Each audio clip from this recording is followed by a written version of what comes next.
Тогда мы будем я... записывать, ну пока рано, да, еще. Да, я сейчас предоставляю слово одному из ведущих экспертов по вопросам изменения климата и чрезвычайных ситуаций.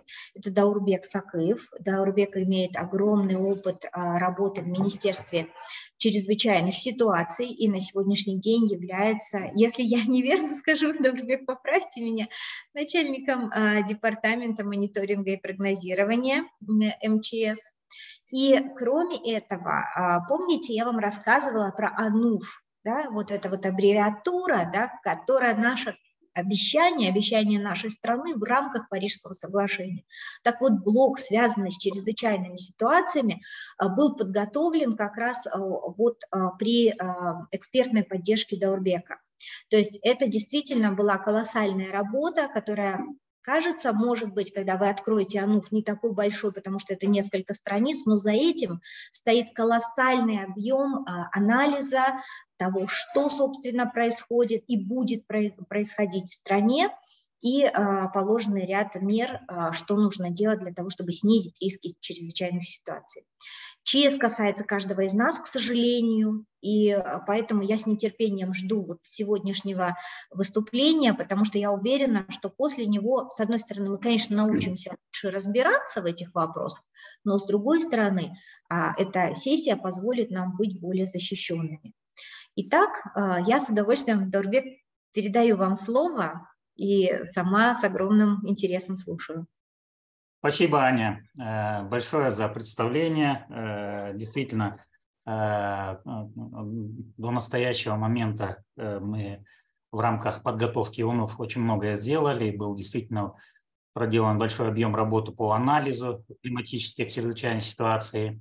И сегодня как раз-таки некоторые именно аналитические данные можно будет представить нашим участникам. Я хочу поприветствовать всех участников сегодняшней сессии. В рамках сегодняшней сессии я расскажу вам о нашей работе, чем занимается само Министерство чрезвычайной ситуации, какие работы проводятся, каким образом проводится наблюдение за опасным природным процессом, каким образом проводятся превентивные работы по предупреждению чрезвычайной ситуации. Кроме того, расскажу в целом о распространенности, подверженности чрезвычайных ситуаций на нашей территории. Некоторая информация, может быть, она специфична для вас, немножко, так сказать, научно, но я, конечно, постараюсь максимально рассказать вам более простым языком, но я думаю, что наши участники, вы очень хорошо знаете, владеете этой информацией и будут интересны. Я ожидаю, что будут очень интересные вопросы. Сегодня Аня сказала, что сейчас вот, что самые лучшие вопросы будут призы.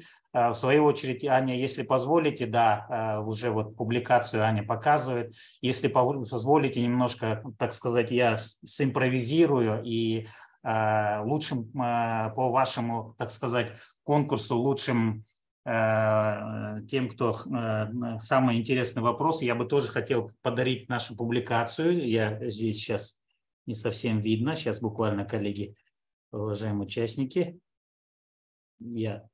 Так.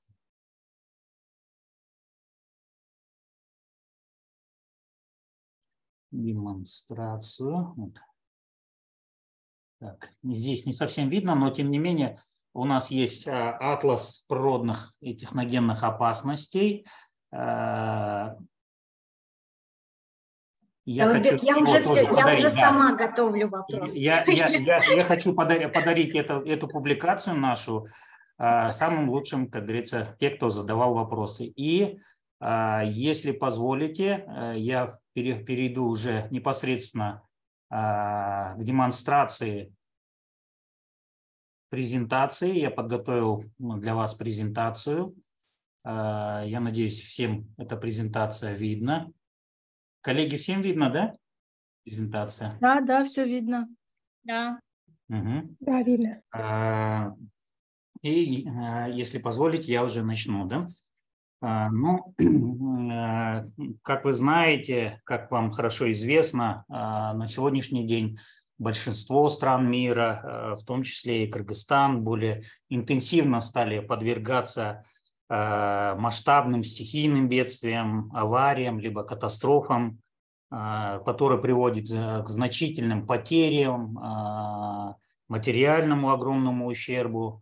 И Кыргызстан в том числе тоже подвергается таким стихийным бедствиям. Вот на данном слайде вы видите вот общие данные, они вам хорошо известны, площадь территории, ее расположение. Несмотря на то, что эта информация вам хорошо известна, я специально ее представил вам, поскольку именно физико-географическое расположение Кыргызстана предполагает, обуславливает развитие и подверженность ее стихийным бедствиям.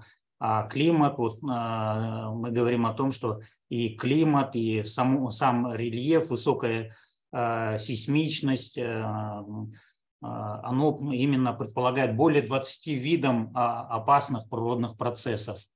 И вот как раз-таки это Кыргызстан подвержен таким стихийным бедствиям, как землетрясение. Практически вся территория Кыргызской республики относится к сейсмичности более 8-9 баллов.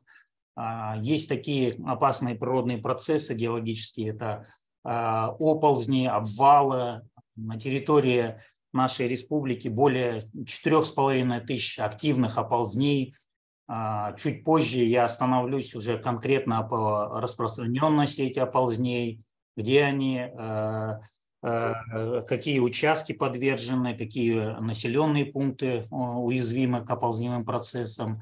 Кроме того, у нас есть такие процессы, как сели и паводки. Ежегодно они приносят тоже большой материальный ущерб. Об этом мы тоже с вами остановимся. На сегодняшний день на территории республики более 2500 селеопасных участков, которые представляют угрозу населенным пунктам, инфраструктуре, то есть объектам экономики, да, дорогам, трубопроводам и другим участкам. Также на территории нашей республики есть высокогорные прорывоопасные озера, их более 2000. При этом в каталоге прорывоопасных озер на сегодняшний день насчитывается 367 озер, которые являются самыми прорывоопасными и относятся к первой категории. Также у нас есть на наших стратегических автодорогах участки развития снежных лавин, их 779 районов лавинообразования.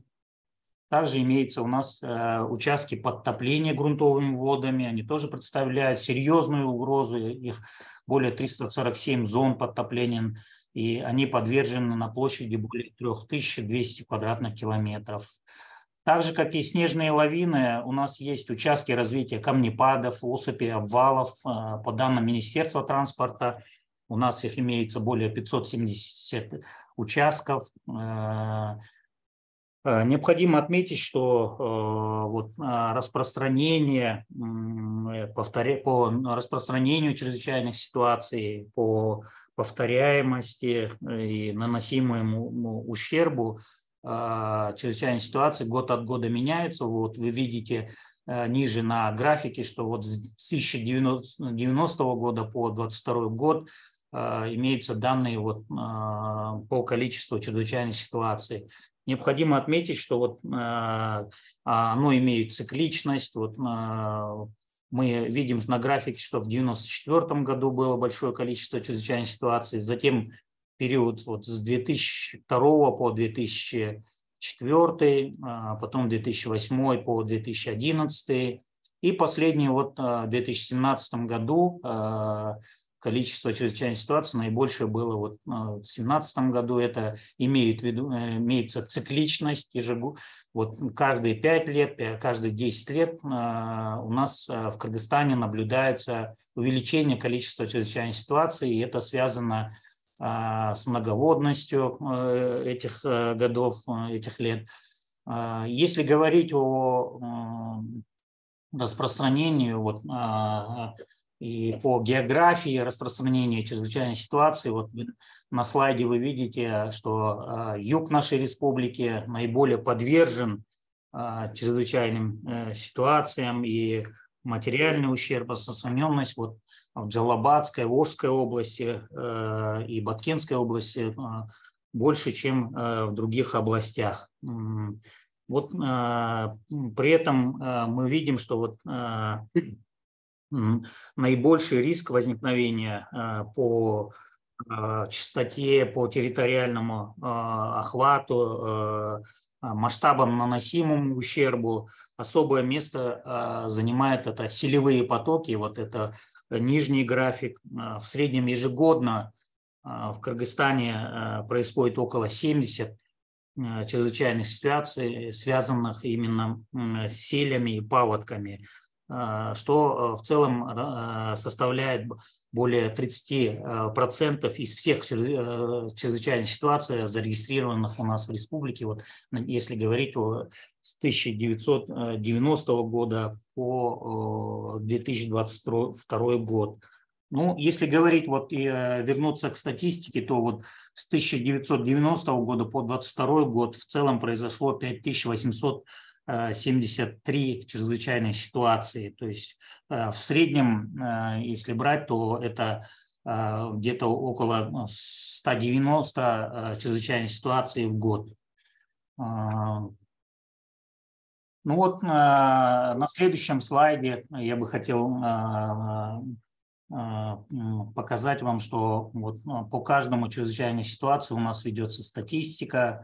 Вот здесь представлены наибольшие вот такие чрезвычайные ситуации, которые представляют угрозы для населенных пунктов, для инфраструктуры, для населения нашей республики. Это вот с 90-го года мы это графики по оползневым процессам. Здесь тоже имеется определенная цикличность. Вот в различных годах, в 1994, 2004 году, затем в 2010 году и последнем вот в 2017 году были наибольшее количество чрезвычайных ситуаций. Есть пики. Также и по снежным лавинам, вы видите, есть определенные пики. Об этом я уже вам говорил, что это связано с многоводностью этих годов.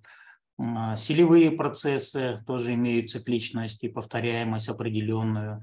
Ну и это землетрясение, тоже есть определенные цифры, и ведется анализ по данным чрезвычайным ситуациям. Ну, как я говорил уже, вот, ежегодно 70 чрезвычайных ситуаций приходится к селевым и паводковым процессам. В основном это селевым паводковым процессам подвергаются населенные пункты, которые расположены на берегах или конусах, выносах рек, в поймах рек. Эти процессы представляют серьезную угрозу и социально-экономическим таким активам, это ирригационным сооружениям, транспортной инфраструктуре. Всего в целом насчитывается на территории Кыргызской республики более 3000 селевых рек, и вы видите на фотографиях, они представляют серьезную угрозу. Вот происходит размыв дорог, автодорог, сельхозугодий, мостов и других объектов экономики. На данной карте вот вы видите это карту, схему распространения участков селевых и паводковых процессов. Они отмечены красным цветом. Практически вся территория Кыргызской республики она подвержена селевым паводковым процессам. И такие карты ежегодно мы готовим для органов местного самоуправления. Эти карты обновляются, представляются для того, чтобы принимались превентивные меры со стороны органов местного самоуправления, ну и со стороны Министерства чрезвычайных ситуаций. Это фрагменты фотографии, это такие показательные фотографии, когда у нас происходили чрезвычайные ситуации, связанные с селевыми процессами. Непосредственно вот верхние фотографии, первые вверху, это в 2020 году в Нарынской области, в городе Нарын произошел селевой поток по сухим лагам. В результате интенсивных ливневых дождей произошли вот такие селевые потоки и затопили населенные жилые дома. Вы видите вот непосредственно уже селевой поток, когда идет, и затем уже вот твердые наносы заполнили дворы, полуподвальные помещения домов. Второй снимок – это в 2003 году, когда произошел селевой поток по реке Аларча и затопили дачные участки. Вот здесь как раз-таки мы видим вот примеры таких селевых процессов катастрофических, которые приводят к разрушению дорогам, мостам и приносит вот такие твердые наносы камней, валунов. Вы видите, вот селевой материал принес огромный камень в центральной части конуса вот, длиной около 13 метров. Такие сели бывали вот в 60-х годах, затем в 2015 году, в 2003 году тоже большой селевой поток, формированный в результате в верховьях реки Аларча, который принес разрушение дачным участкам, вы видите наглядно, принес большой материальный ущерб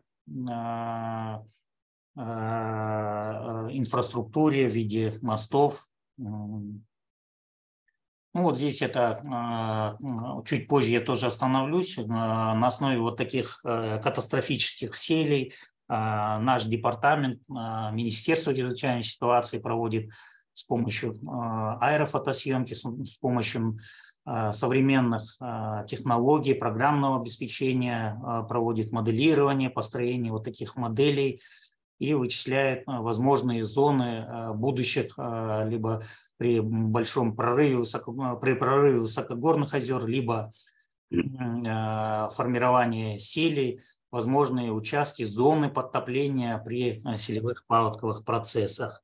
Чуть позже я расскажу о технологии применения таких методов по прогнозу селевых и паводковых процессов. Ну и следующим опасным природным процессом являются оползневые процессы.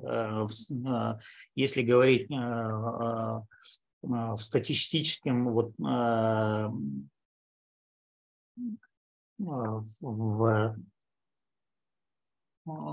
в многолетнем таком ракурсе самыми опасными тоже являются это оползневые процессы. На сегодняшний день, как я уже говорил, на территории республики насчитывается более 4500 оползневых процессов. Это и площадь, подверженная оползневым процессам, это 15 тысяч квадратных километров или 7,5% всей территории от нашей страны.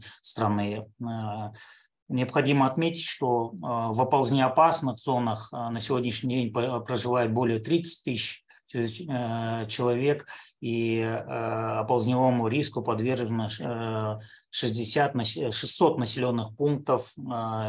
Из всех оползней, из всех 4500 оползней, наибольшую угрозу на сегодняшний день представляет 1186 оползней. Наиболее таких активных оползневых районов это считается участки развития Волжской области, Джалабадской. В Джалабадской области это относится район бассейна рек Падышата, Кугар, район города Майлису и реки Майлису, Чангет и Тагар. Волжская область – это оползневые процессы сосредоточены в бассейнах рек Ясы и его притоков, Зергер, Ничкесай, реки Каракульджа, Тар.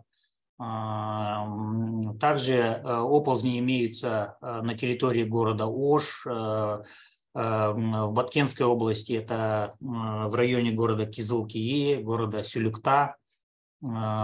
Если говорить о оползнях в Чуйской области, это в Чуйской области это в основном в Сусамырской, в Чонкин-Минских долинах, а также в Бомском ущелье.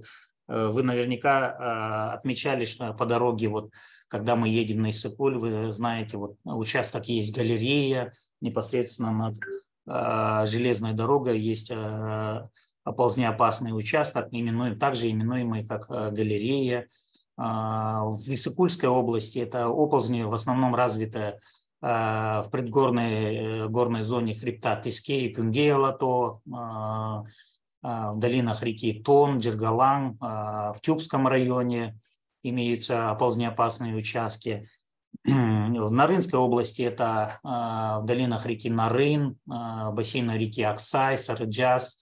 Ну и активные оползни это в районе города, поселка Минкуш. Это непосредственно есть оползни в районе расположения урановых хвостохранилищ. Это тоже представляет огромную угрозу, поскольку при сходе этих оползней могут образоваться подпрудные озера и запруживание, увлажнение тела непосредственно этих хвостохранилищ и дальнейший прорыв с разрушением хвостохранилищ.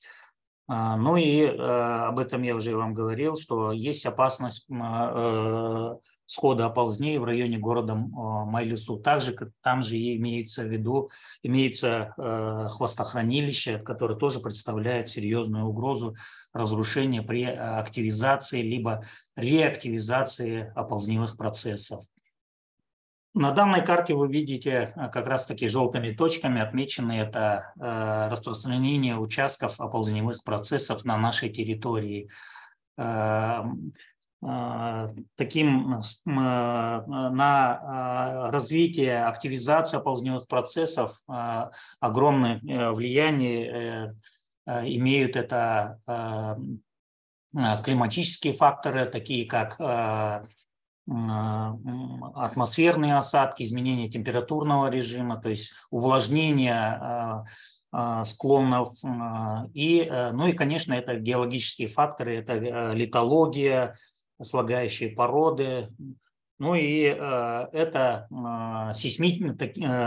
спусковым крючком, триггером для таких опасных природных процессов, как оползни, является как раз-таки землетрясение. При землетрясениях активизируются уже достаточно увлажненные оползневые процессы, оползневые участки, и происходит сход оползней. Таких примеров очень много.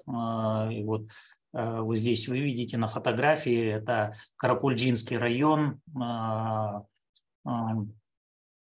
село Сарбулак, Токсбулак.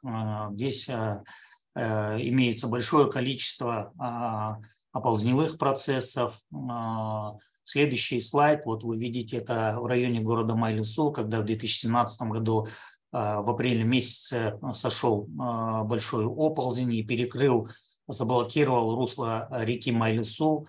В результате образовалось подпрудное озеро, и которое несло угрозу того, что при прорыве оно может разрушить урановое хвостохранилище. Это, в свою очередь, загрязнение реки Майлюсу. Это экологическая катастрофа, но силами Министерства чрезвычайной ситуации удалось вовремя ликвидировать эту опасность.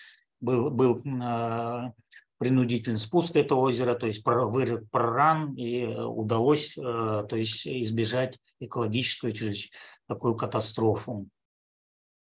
К сожалению, таких примеров очень много. Вот в 2017 году я уже об этом говорил, вам рассказывал, что в районе, в Узгенском районе, в селе Аюсай сошел оползень в апреле месяце, и в результате схода оползня здесь под оползнем осталось 24 человека, то есть таких примеров очень много. Это в 1994 году Тосой, затем Райкомол в 2016 году в Аксайском районе. И в 2017 году, вот яркий пример, произошел скот более 160 оползнений, из них 69 привели к чрезвычайной ситуации, в том числе вот в Аюсае, в Шамалтереке, в Узгенском районе, в Аксайском районе. То есть в 2016 году большое количество было осадков, атмосферных осадков, и на незамерзшие склоны выпало большое количество снега, а в январе месяце произошло, так сказать, повышение температуры, и весь этот снег буквально увлажнил эти склоны, и произошел массовый сход оползнений на территории нашей страны, вот на юге непосредственно нашей страны.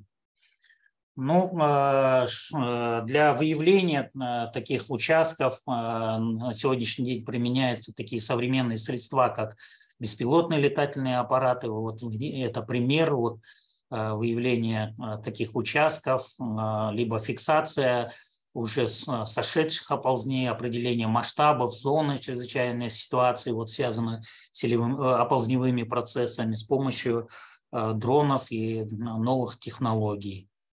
Но для предотвращения таких чрезвычайных ситуаций, связанных с оползневым процессом, применяются такие методы, активные методы во всех мире. Это террасирование склонов, перенос, вернее, стабилизация этих участков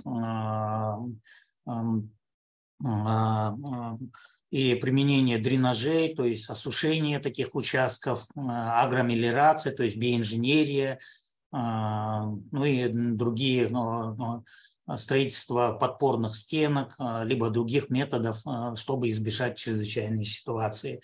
И вот сейчас как раз таки Министерство чрезвычайной ситуации, как один из лучших примеров, вот, был применен в городе Майлису. Затем вот в этом году начался проект по террасированию, стабилизации в Зергерском майольном аймаке в селе Аюсай со стороны Министерства чрезвычайной ситуации. Ну и другим еще представляю, на нашей территории, я вам говорил, что у нас имеется более 2000 высокогорных озер, которые представляют угрозу прорыва. Из них вот 367, оно выделено вот наиболее прорывоопасным и занесены в каталог прорывоопасных озер Кыргызстана. Здесь представлены данные, вот карта распространения, расположения высокогорных озер, синим они отмечены. И если говорить в разрезе административных областей, то в Джалабадской области их 27 высокогорных озер из 367, вот, в Иссыкульской области более 170, это район Тескей-Алатау, в районе Тонского района, это Тона-Аксуйские озера, в Нарынской области это 18 озер, в Волжской области это и в Волжской и Баткенской области 61 озер, в Таласской 21, и в Чуйской области это 70 озер, в основном вот Кыргызский хребет, это в верховьях города Бишкек, Сокулук, Исыкатинского района и Кеминского района. И вот здесь представлены некоторые такие хронологические ретроспективные данные по наиболее катастрофическим сходам высокогорных озер, прорывом высокогорных озер за последние 70 лет. Это вот прорыв Текетора в 1952 году, Тестор, Чоктал в 1977 году, Зиндан в 2008 году, и наиболее такие вот свежие Тестор, Четенди, Челектор. Здесь как раз-таки можно вот на фотографиях вы можете посмотреть, вот в результате прорыва озера Зиндан в 2008 году погибли 3 человека. Вот в результате прорыва озера Зиндан сформировался большой селевой поток, и был большой материальный ущерб, погибло 3 человека. Прорыв озера Читынды, например, на северном склоне Терскела-Ато образовал тоже большой селевой поток, были разрушены дороги и мосты.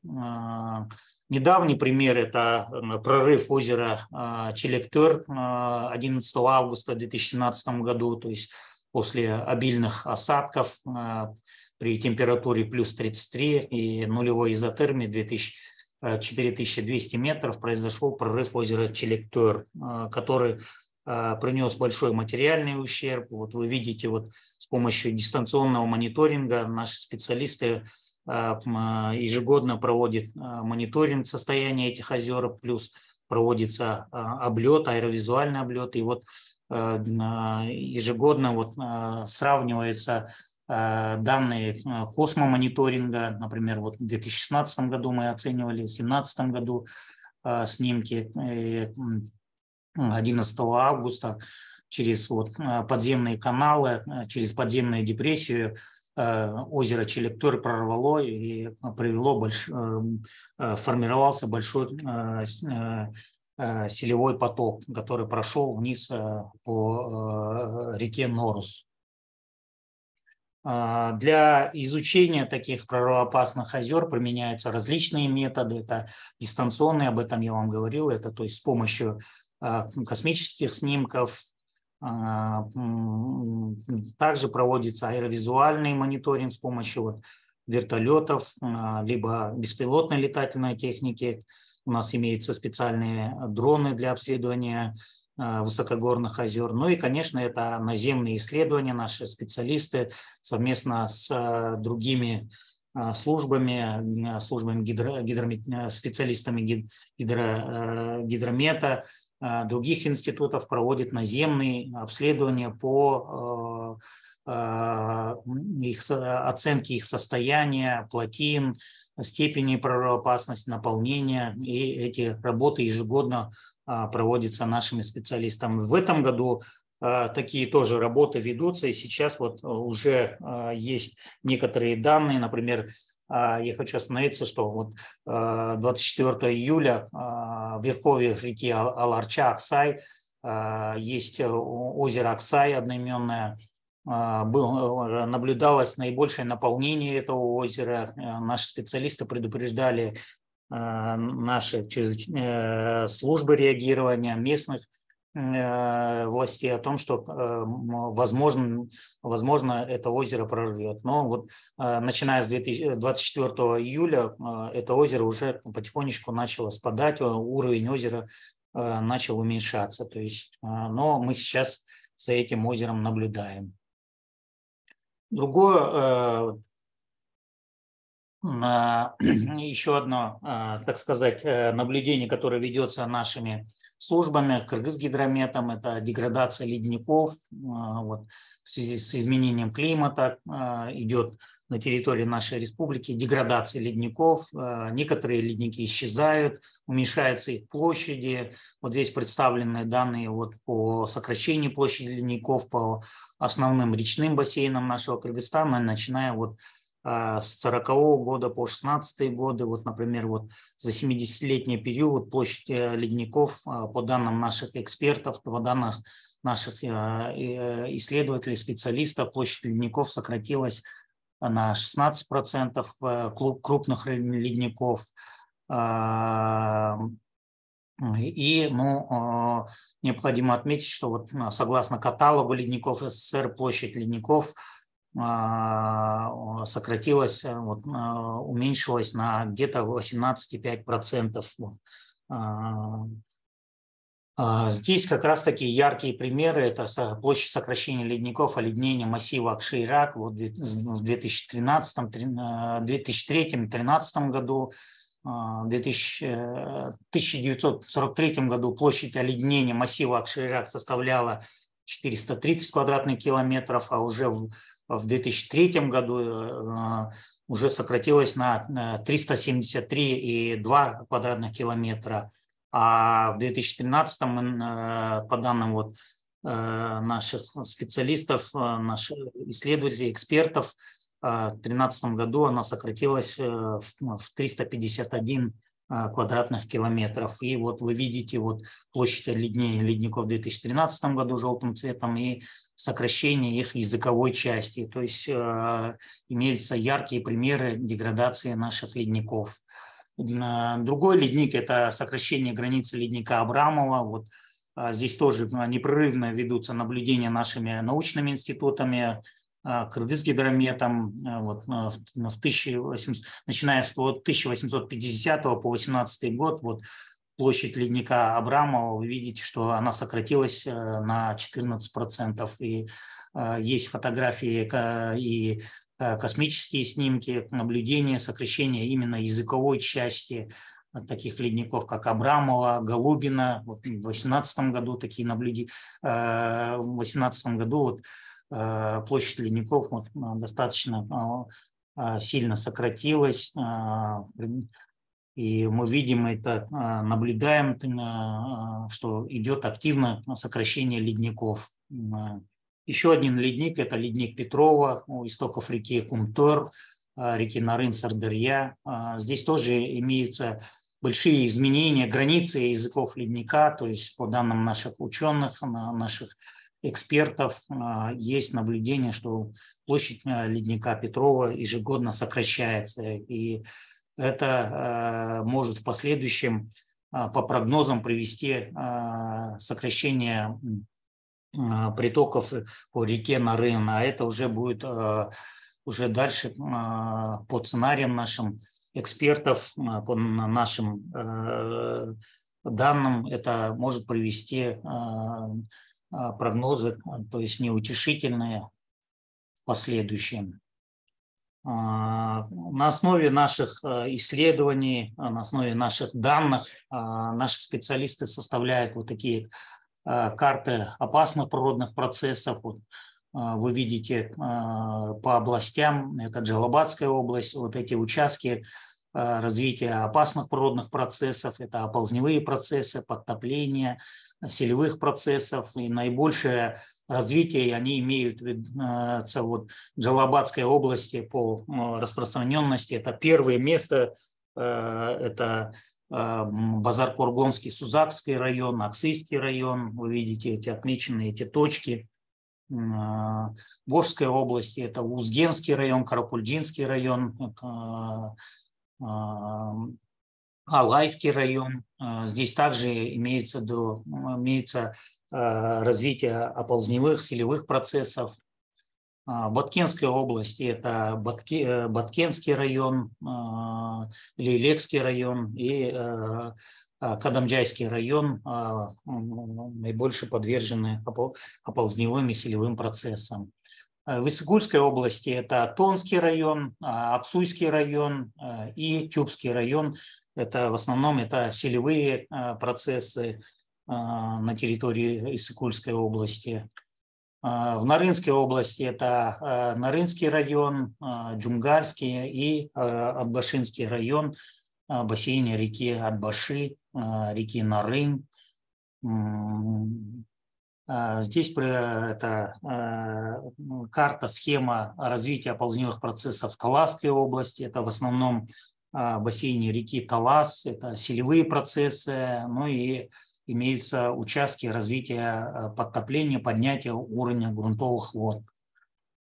В Чуйской области это в основном это селевые процессы, процессы поднятия уровня грунтовых вод. Вот как раз-таки нижняя часть Чуйской области, города Бишкек, наиболее подвержена поднятию уровня грунтовых вод. Районы города Такмак, нижняя часть вот, Сокулукского района, Московского района, это подвержены подтоплениям, тоже приводит к ущербу, то есть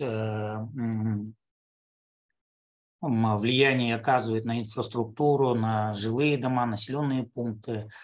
Ну и, как я говорил, это имеются в Чуйской области, у нас есть высокогорные озера, при прорыве они могут формировать катастрофические сели, которые могут привести к ущербу и материальному ущербу и разрушению инфраструктуры.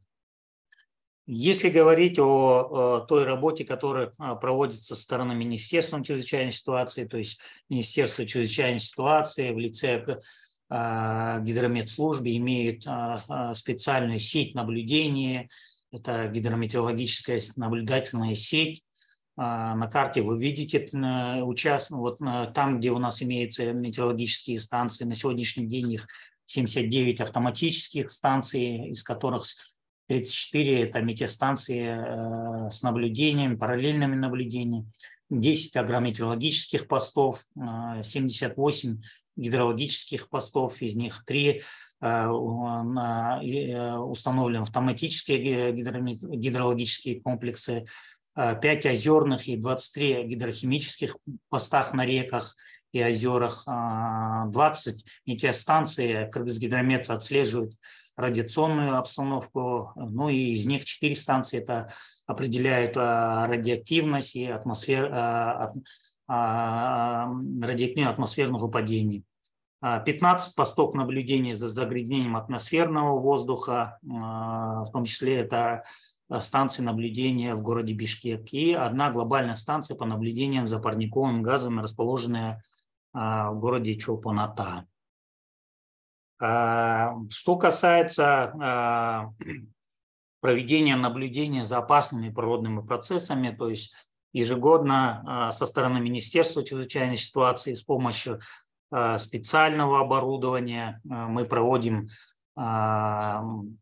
наблюдения за такими опасными природными процессами, как оползни, сели. Это специальным, с помощью специальных оборудований, такие как дроны, GNSS оборудованием, составляются карты, составляются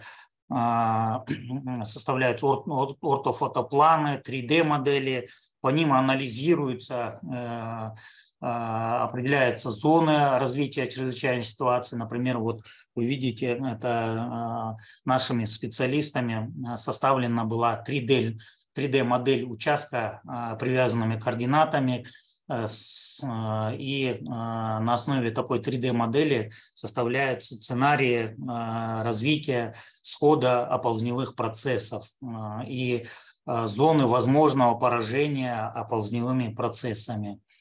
Ну вот как раз-таки это один из примеров, фрагментов исследования оползня Чункурчак в Валамединском районе, недалеко от села Татыр. Вот здесь с помощью специального программного обеспечения составляются параметры оползня, составляются 3D цифровые модели рельефа, составляется профиль этого оползня, и на основе этих данных вот определяется возможные движения, потенциальное движение таких оползневых процессов, определяются зоны вот увлажнения этих участков.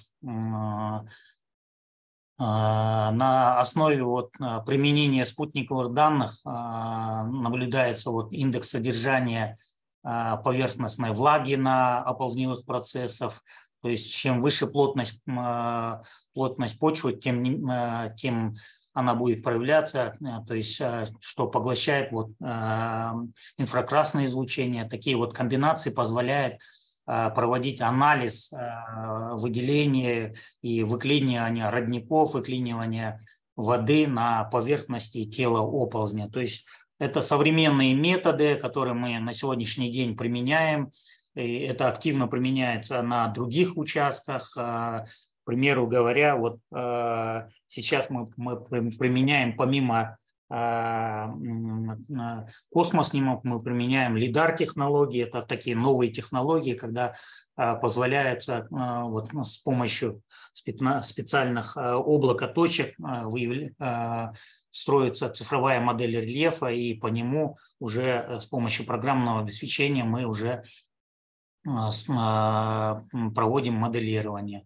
Ну, вот это тоже сравнительный анализ на основе цифровой модели рельефа, определяются зоны деформации, на оползневых процессах в различных годах. Ну вот, например, была съемка в 2019 году, затем в 2021, и сейчас нашими специалистами ежегодно выезжается на такие участки и проводятся такие исследования и наблюдения.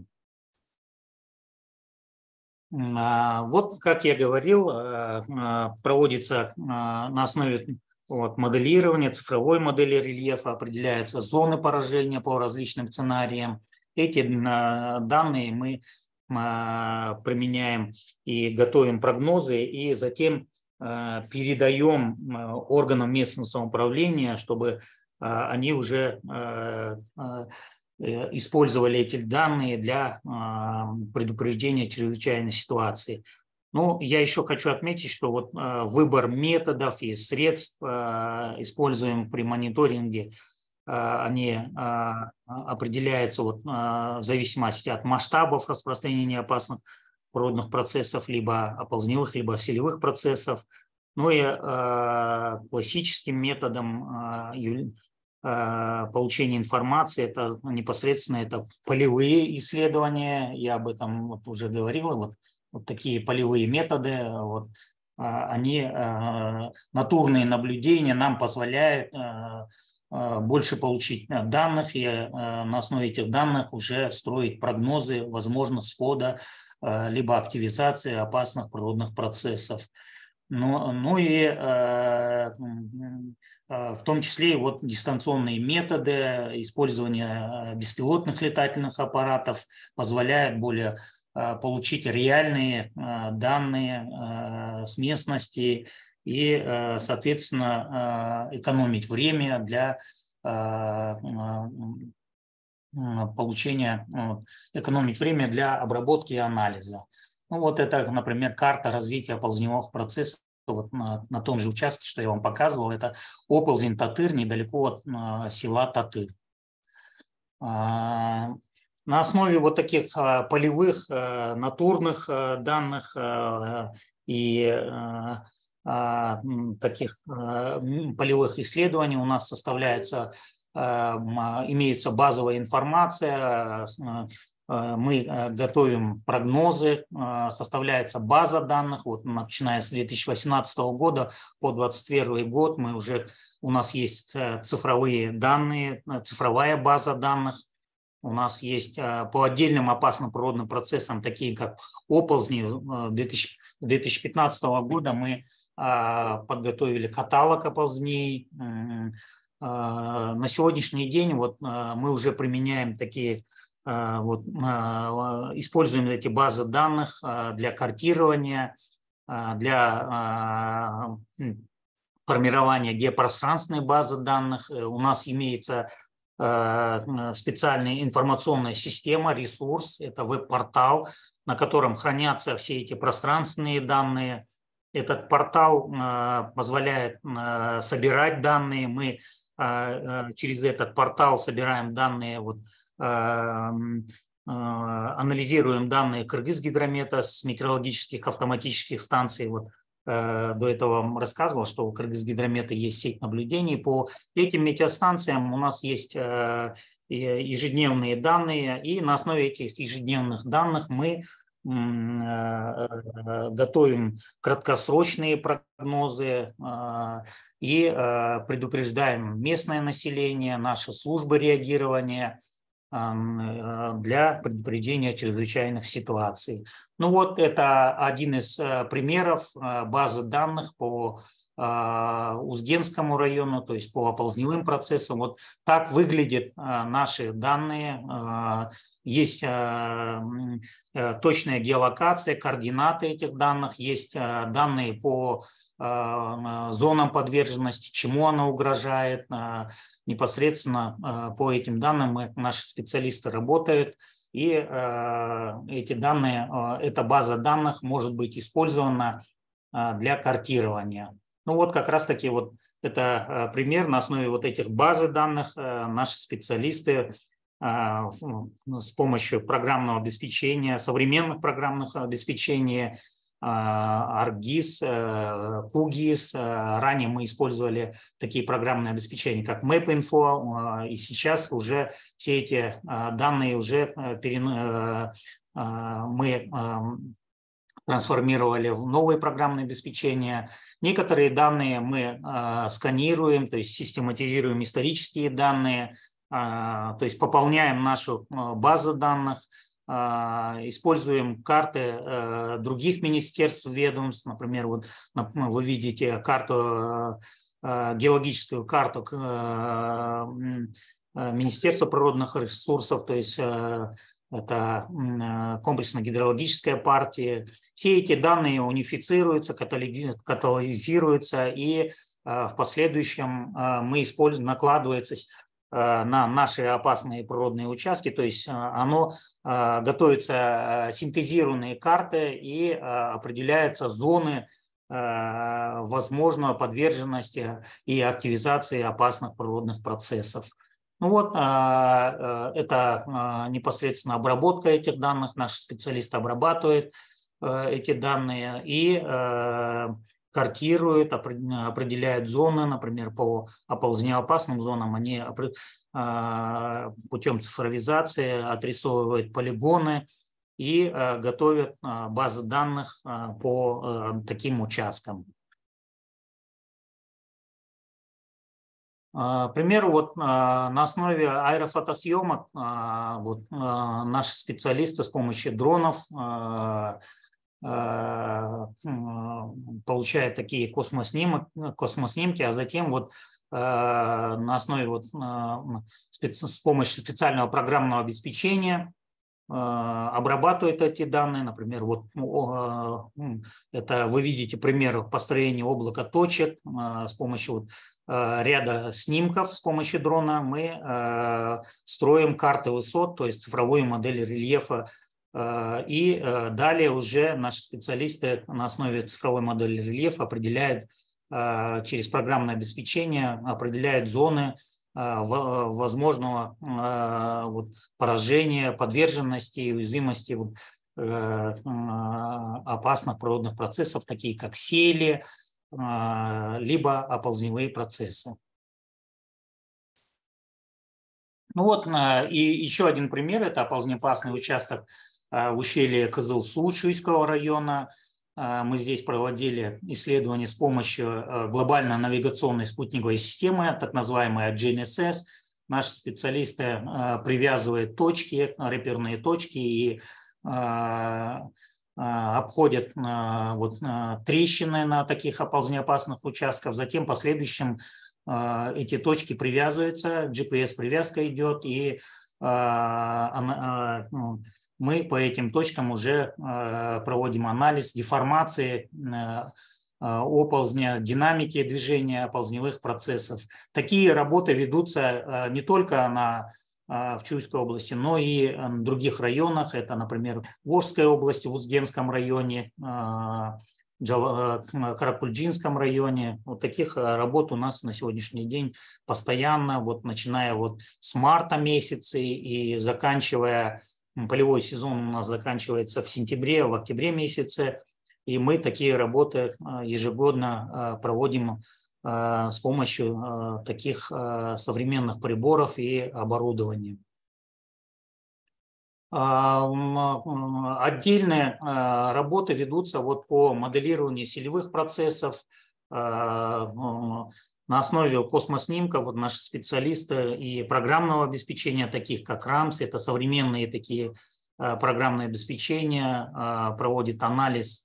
Вы видите, это ретроспективный анализ, вот начиная с 1960 года по 2015 год. И с помощью вот цифровой модели рельефа мы получили снимки вот по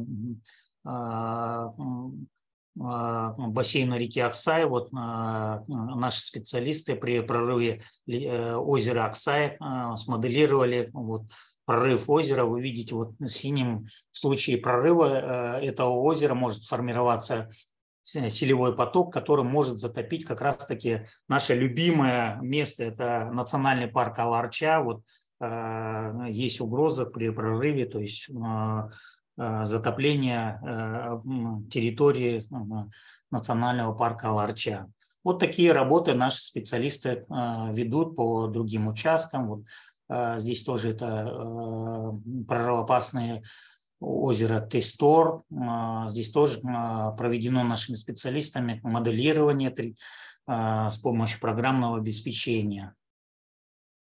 Вот, это озеро Дагине. Здесь тоже вот определенные работы с помощью моделирования было проведено. Это гидродинамическое моделирование на основе математического моделирования. Наши специалисты вот такие работы ведут. Это озеро Петрова.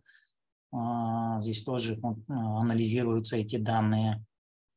Также такое моделирование может быть и применено вот для расчета вот защитные и выработки технических рекомендаций на таких инфраструктурных объектов, например, на оползнеопасных участках, либо обвалоопасных участках. Вот вы видите это вот непосредственно вот в случае схода оползней, либо обвалов, камнепадов. Такое моделирование тоже может быть применено, и, соответственно, выработаны технические решения по защите таких участков. Ежегодно с нашими специалистами мы готовим такие прогнозы, прогнозные книги. Эти прогнозные книги передаются, начиная вот от руководства страны и заканчивая органов местного самоуправления. В этих наших прогнозных книгах определяются участки, зоны возможного поражения, подверженности таким процессам. Издаются брошюры, которые распространяются для областей, районов, передается главам областей и главам аильных аймаков. Вот вы видите, готовится карта-схема активизации опасных природных процессов и зоны, площади развития опасных процессов. И такие карты, такие прогнозы, они включают такие карты, и они очень интересны не только для руководителей областей, районов, но и для широкого круга пользователей, в том числе и зачастую наши студенты наших высших учебных заведений используют эти карты, эти данные для подготовки своих дипломных работ, курсовых работ. Эти данные, как раз-таки эти мониторинговые прогнозные данные, они у нас издаются ежегодно и размещаются на нашем официальном сайте Министерства чрезвычайной ситуации. Вы тоже можете ознакомиться. MSKG, там эта книга, вот начиная с 2016 года, каждое издание, оно у нас распространяется и публикуется на нашем сайте. Кроме того, вот об этом я тоже говорил, вот если будут интересные вопросы, и у нас будут победители, мы можем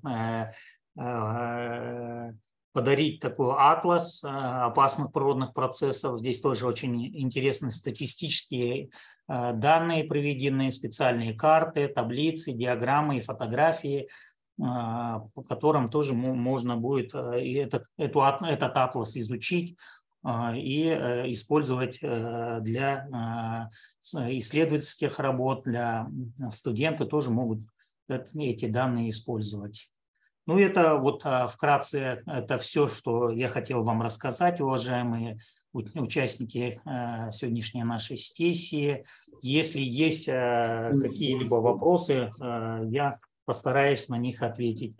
Может быть, в некоторой степени, некоторая была специфичная, как я уже говорил, терминология примененная, но вот наш департамент, он является больше таким научным департаментом в Министерстве чрезвычайной ситуации.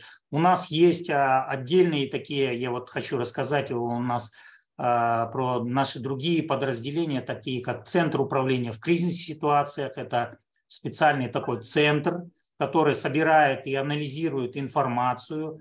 У них есть специальные средства оповещения населения, то есть в случае угрозы либо возникновения чрезвычайной ситуации. Есть специальные мобильные приложения, это Кыргызстан 112, это аналог вот нашим зарубежным таким оперативным службам, как 911. По ним вы тоже можете сами связаться с нашими оперативными службами. У них имеются специальные каналы связи, по которым они могут перехватывать наши телерадиоканалы и оповещать местное население. То есть это специальные такие наши службы реагирования, к которым вы можете обратиться, либо население может обратиться и экстренно сообщить о чрезвычайной ситуации, либо возникновении чрезвычайной ситуации. Также мы по ним передаем наши данные, вот как раз-таки прогнозные данные. Кроме того, у нас есть и другие службы, например, Центр переподготовки специалистов, где население обучается, там готовят наших специалистов, ну и население, как вести себя в случае чрезвычайной ситуации. У них есть специальные учебные модули, они онлайн проводят сейчас, есть такая возможность, то есть дистанционно пройти обучение. Они на места выезжают и проводят обучение. Кроме того, есть специальные службы, это такие строительные наши департаменты, которые уже непосредственно проводят ликвидацию чрезвычайной ситуации, проводят такие работы по строительству защитных мер, гидротехнических сооружений, это дамбы, другие сооружения на местах, где подвержены чрезвычайным ситуациям.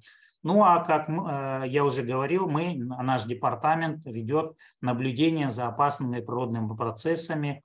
Эта работа ведется не только нами, но эта работа ведется совместно с нашими научными исследовательскими институтами Академии наук. Например, это Институт водных проблем гидроэнергетики, Институт сейсмологии, Центральноазиатский институт исследования Земли. Они тоже по мультирискам, георискам ведут наблюдения и помогают нам собирать эту информацию. Эта информация собирается у нас, мы анализируем эту информацию. И вот как раз-таки в книге «Мониторинги прогнозирования чрезвычайной ситуации на территории Кыргызской Республики» они включаются, то есть это третья часть этой книги, включены данные исследований наших научных институтов, разработки наших научных институтов мы тоже применяем, то есть это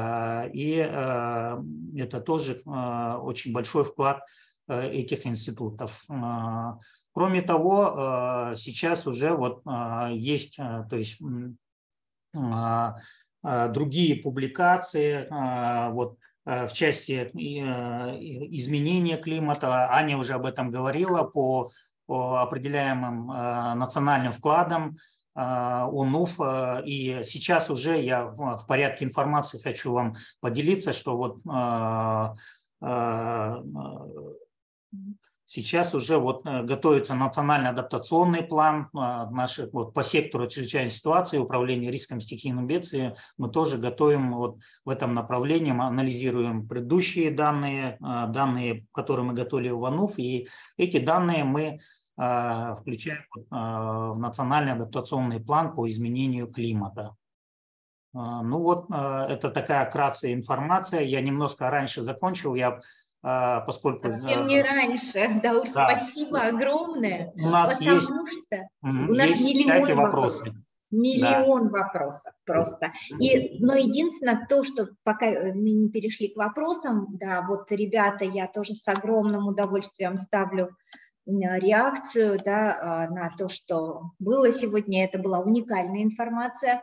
Действительно, и у нас то, что вы сказали по поводу образования и обучения, прям это очень-очень нам важно, и если вы нам скинете буквально какую-то короткую информацию потом, чтобы мы могли переслать ребятам в чат, в WhatsApp, было бы хорошо, потому что у нас здесь собрались ребята, которые на самом деле хотят учиться, повышать свою квалификацию, и многие вопросы именно об этом. Для того, чтобы не занимать много эфира, я передаю слово моим коллегам Бигимай и Гульданике, которые как раз позволят нам вот модерировать сессию, посвященную вопросам и ответам. Да. Но от меня огромное спасибо и большой поклон, потому что это было замечательно, умно, очень глубоко и важно. Спасибо огромное. Спасибо, Аня. На самом деле, очень коротко я еще хочу сказать, что имеется большой объем информации, к сожалению, в рамках нашей сегодняшней сессии.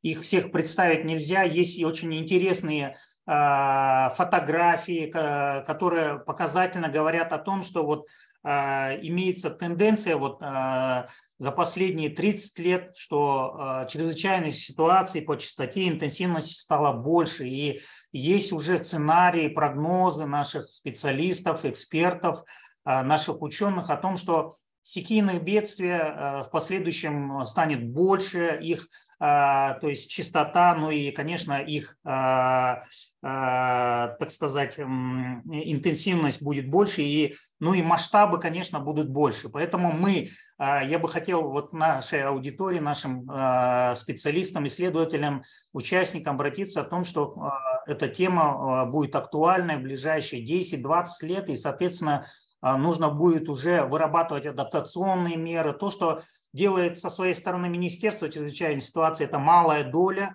Это должны быть подключены и консолидированы все, как гражданское сообщество, вот через такие методы, как и через средства, как обучение, пропаганда знания культуры безопасности и подготовки к стихийным бедствиям. То есть, ну и, конечно, это такие серые решения, такие как строительство защитных мероприятий. Сейчас я уже вижу, вот в чате есть некоторые вопросы, касающиеся вот непосредственно защитных мер.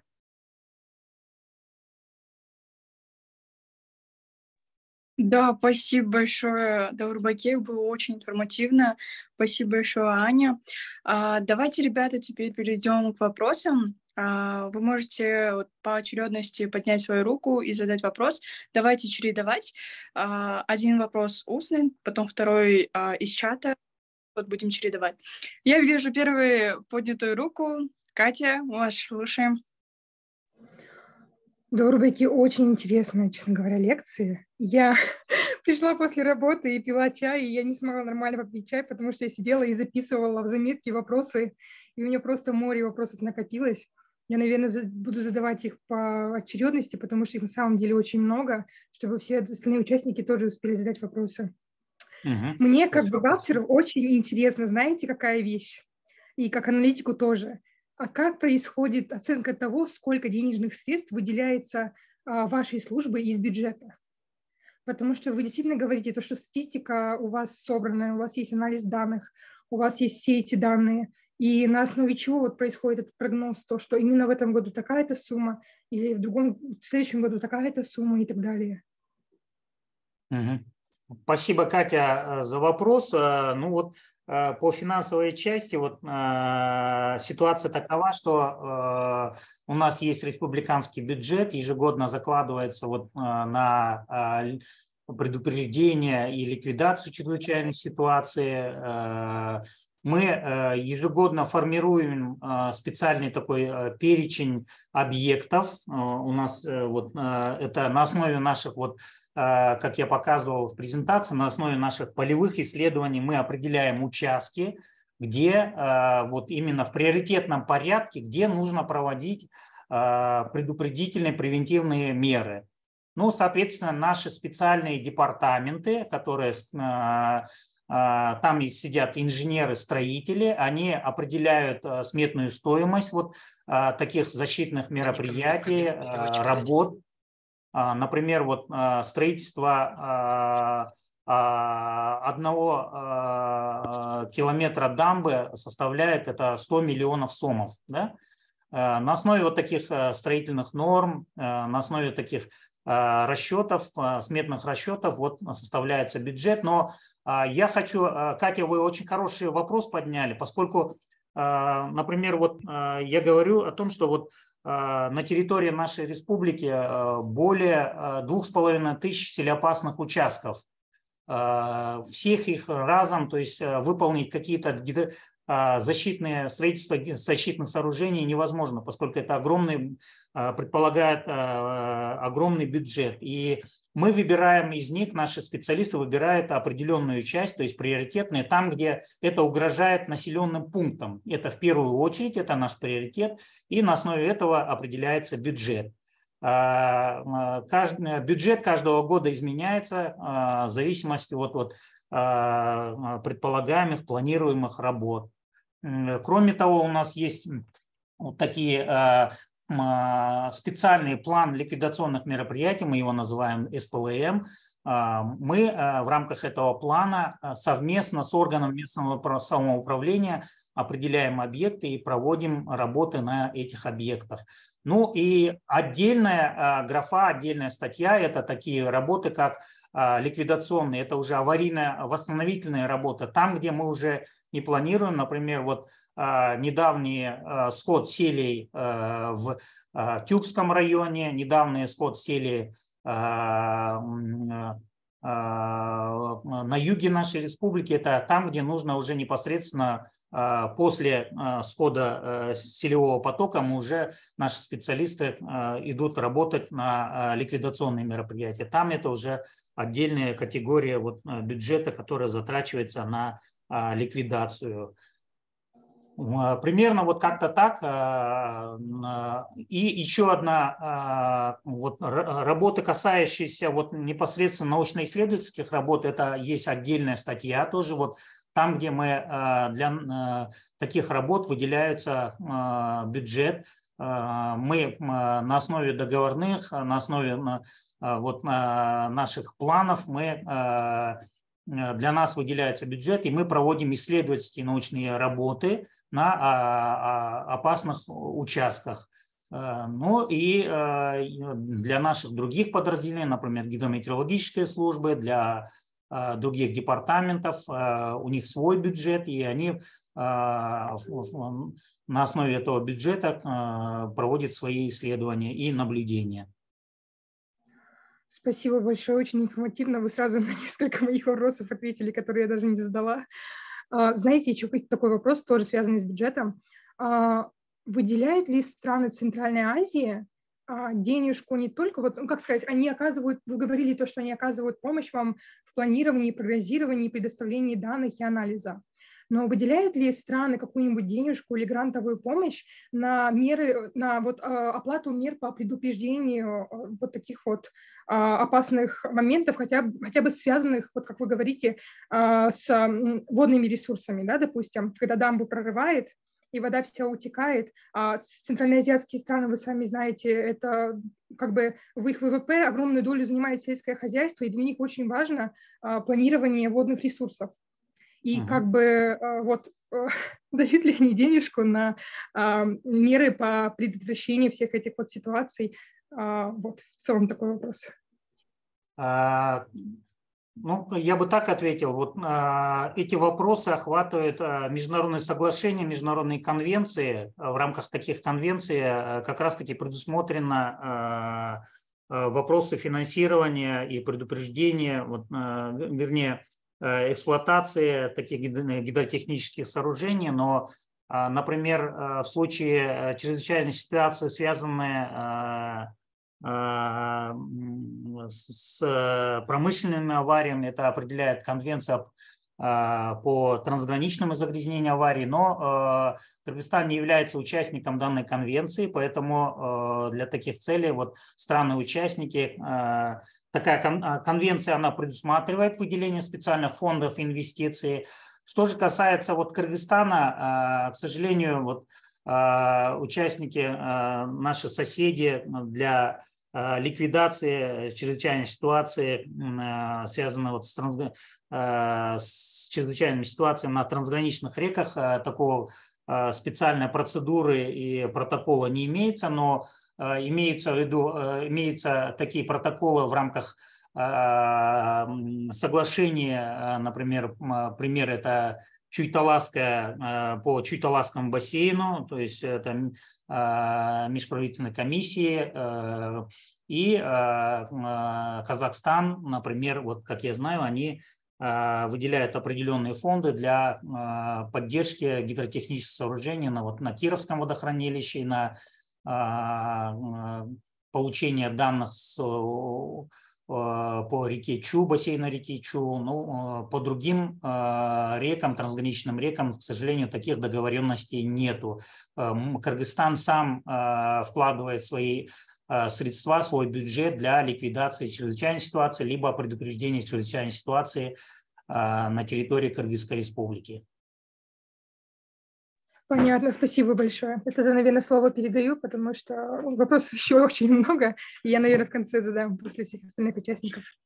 Да. Даур, спасибо вам большое за информативные и содержательные ответы, за очень интересную сессию. Действительно, она была уникальная, такого в интернете не прочтешь. Вот. И давайте перейдем тогда к вопросам в чате. Аязгуль Орохбаева спрашивает: здравствуйте, хочу задать такой вопрос.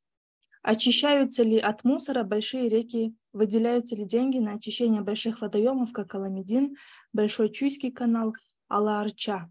Я проживаю в Новопокровке, у нас тоже протекает водоем. Не затопит ли в ближайшее будущее загрязнившиеся водоемы? Ну, спасибо большое, Аязгуль.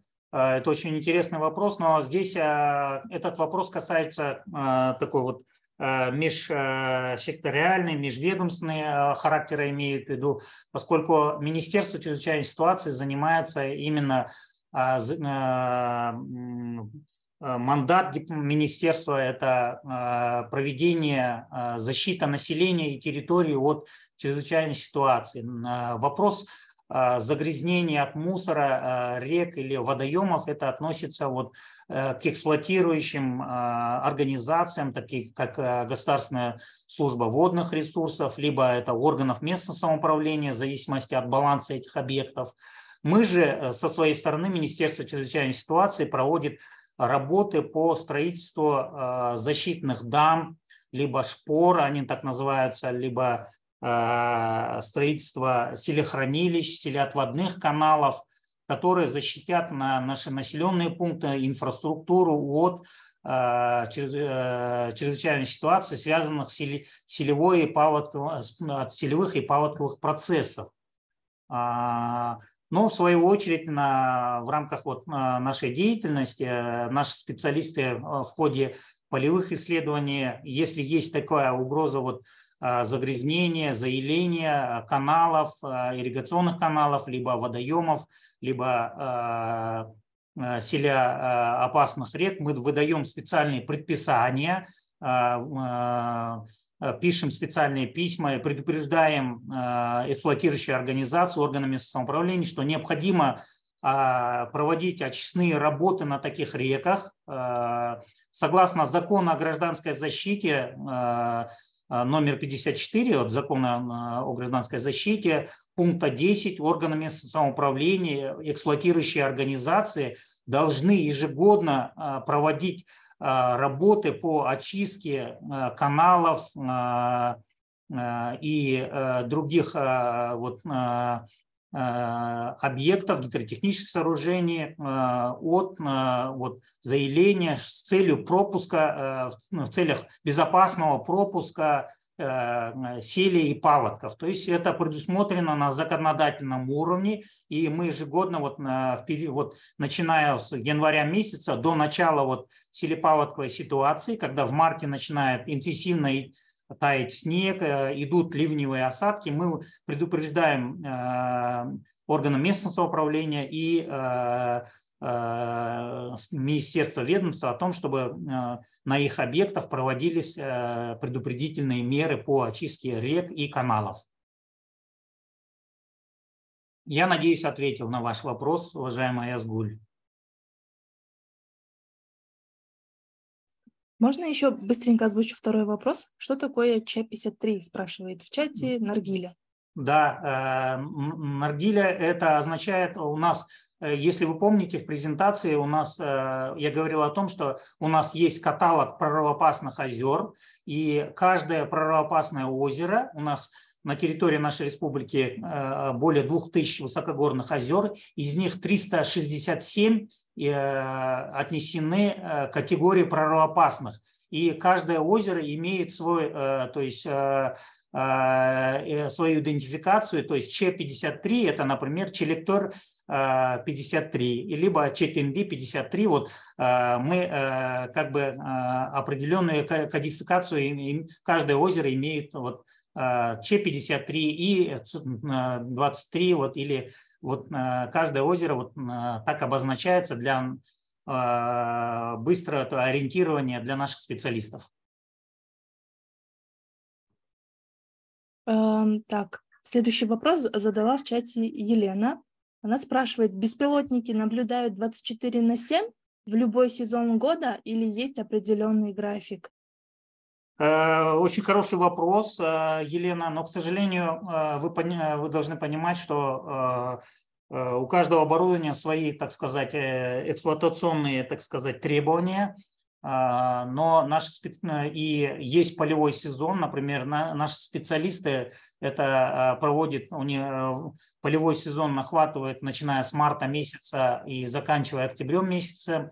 В зимний период мы тоже по необходимости тоже проводим исследования, например, наша гидрометеорологическая служба проводит оценку лавиноопасности на стратегических дорогах с помощью тоже беспилотных летательных аппаратов. Есть там специальный отдел, который занимается этим. Но, то есть в случае необходимости наши специалисты, экстренные службы, вот, например, Центр управления кризисной ситуацией, либо наши управления в областях, они практически все время готовы выехать и использовать эти дроны для обследования, либо это. Но, опять же, я говорю, в зависимости от погодных условий, если идет сильный дождь или снег, к сожалению, мы не можем запустить дроны и обследовать территорию. Определенные ограничения имеются, но, опять же, по необходимости, то есть, если это необходимо, мы можем и запускать ночью, стараемся, то есть, выполнить задачу, наши специалисты стараются выполнить задачу. Спасибо большое. Вот хотела уточнить, Катя, у вас рука поднята, это вы хотите еще один вопрос задать или забыли отпустить? Нет, у меня еще много вопросов, так что вы можете, да, продолжать читать вопросы из чата, а я в конце задам. Хорошо, спасибо большое за понимание. Ой, извиняюсь. А Язгуль задала следующий вопрос. Она спрашивает, какие значительные меры применяются от уменьшения ледников, чтобы сохранить без сокращений или минимизировать сокращение ледников? Спасибо, Язгуль. Но на этот вопрос, это очень сложный вопрос, и я больше бы отметил, какие работы ведутся для изучения деградации ледников. То есть, если вы помните в презентации, то есть у нас есть сеть наблюдения нашими институтами, нашей гидрометеорологической службой ведется наблюдение на ретроспективных ледниках, то есть их сокращение, и, соответственно, готовятся сценарии на будущее, прогнозы. На основе таких наблюдений уже готовятся отчеты и должны быть выработаны специальные адаптационные мероприятия по больше, наверное, это касается по изменению климата, адаптационные мероприятия по изменению климата и в целом, в том числе и деградации ледников. Здесь большая работа ведется нашим научным сообществом, и на основе таких отчетов, на основе данных уже наши министерства, ведомства и в целом со стороны на страновом уровне, на уровне кабинета министров, на уровне правительства должны быть выработаны меры, например, сокращение парниковых газов, что влияет на деградацию в целом. И эти меры должны направлены быть не только на сокращение, уменьшение площади ледников, но и в целом на изменение климата. То есть это должен быть комплексный вопрос, и этим сейчас занимаются по всем секторам. И вот Аня говорила о том, что вот в УНУВе тоже предусмотрены вопросы, касающиеся гляциологических наблюдений, касающиеся деградации ледников и изменения климата. И вот второй вопрос, видимо, я хочу сразу же ответить.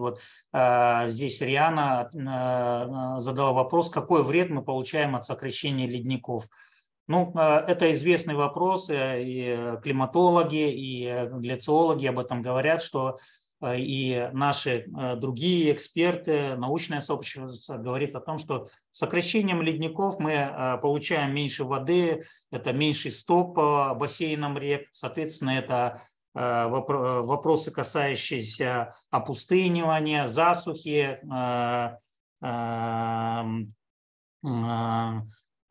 изменения биоразнообразия, ну и соответственно, в целом это влияет на продовольственную безопасность в связи с меньшим стоком воды в бассейнах рек. Это ко многим проблемам это может привести в будущем. Сейчас, к сожалению, мы это не так сильно ощущаем, и мы видим, что таких сильных изменений нет, но если вы заметите, за последние годы, например, в энергетической отрасли по этому тоже есть изменения, например, по стоку реки, бассейну реки Нарын, сокращение стока, и, соответственно, это влияет на выработку электроэнергии, и в вегетационный период это тоже может привести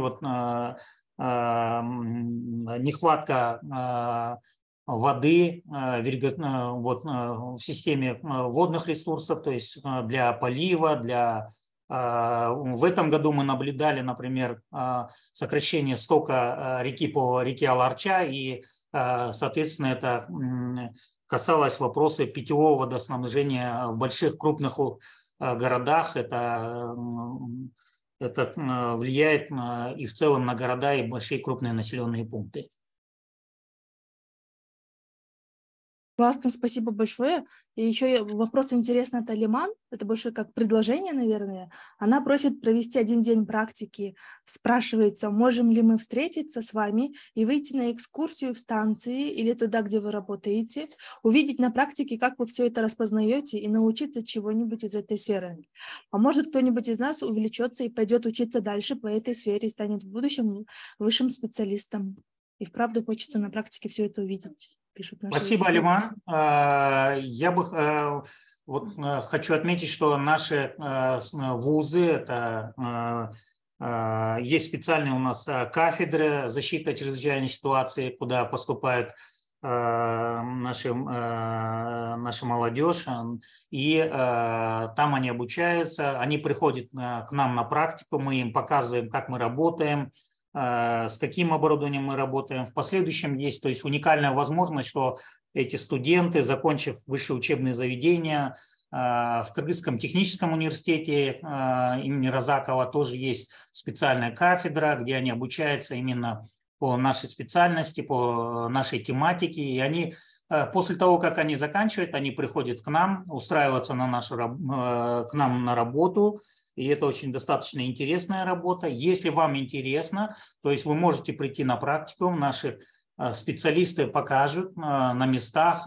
Мы можем с вами вместе в рамках наших запланированных работ выехать на места, мы можем показать, как мы это делаем, как мы проводим исследования и рассказать, как это все на самом деле происходит.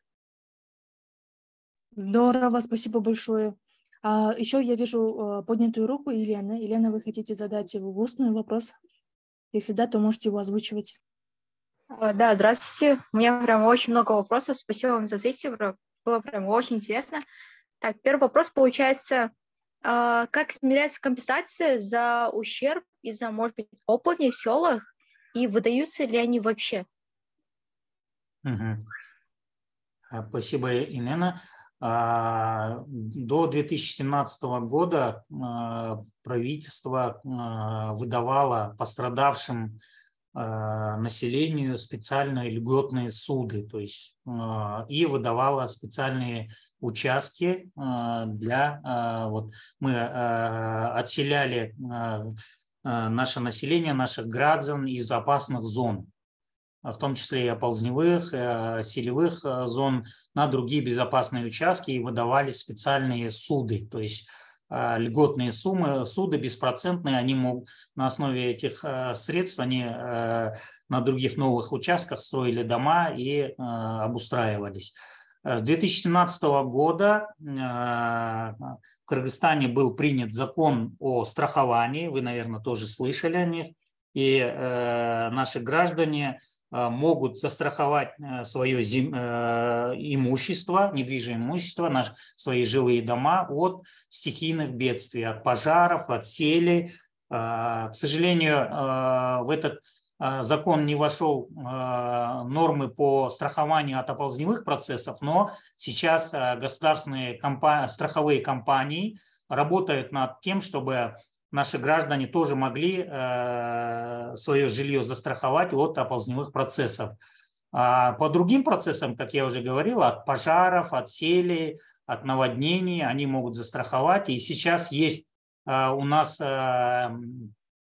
жители, граждане, которые получили компенсации, то есть от страховых компаний в случае чрезвычайной ситуации, то есть когда произошло стихийное бедствие, они получили компенсации и смогли как бы восстановить свое жилье.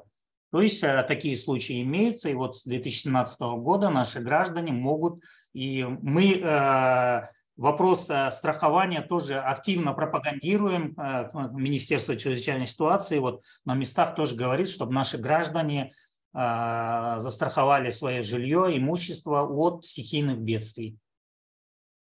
Спасибо большое. Я думала, что страховка он только в развитых странах, не знаю, как Америка, как Корея. Также второй вопрос. Насколько возможно возгорание именно лесов из-за изменения климата? И наблюдается ли это? Возможно ли вообще? Конечно, Елена, вот тоже очень хорошие вопросы, которые сейчас уже более такой вот очень актуальные, релевантные не только для Министерства чрезвычайной ситуации, например, и для Государственной лесной службы Министерства сельского хозяйства, и для охранных ведомств, то есть охранных Министерства природных ресурсов. Согласно вот данным, которые мы получаем вот от наших коллег с других министерств, от лесной службы, либо от Министерства природных ресурсов, есть данные о том, что вот вопросы засухи, в вопросах опустынивания, ну и связанные с изменением климата, влияют на лесной фонд нашей республики, сокращение площади ледников, это лесного фонда, и связанные с ним деградацией пастбищ, деградацией лесного фонда.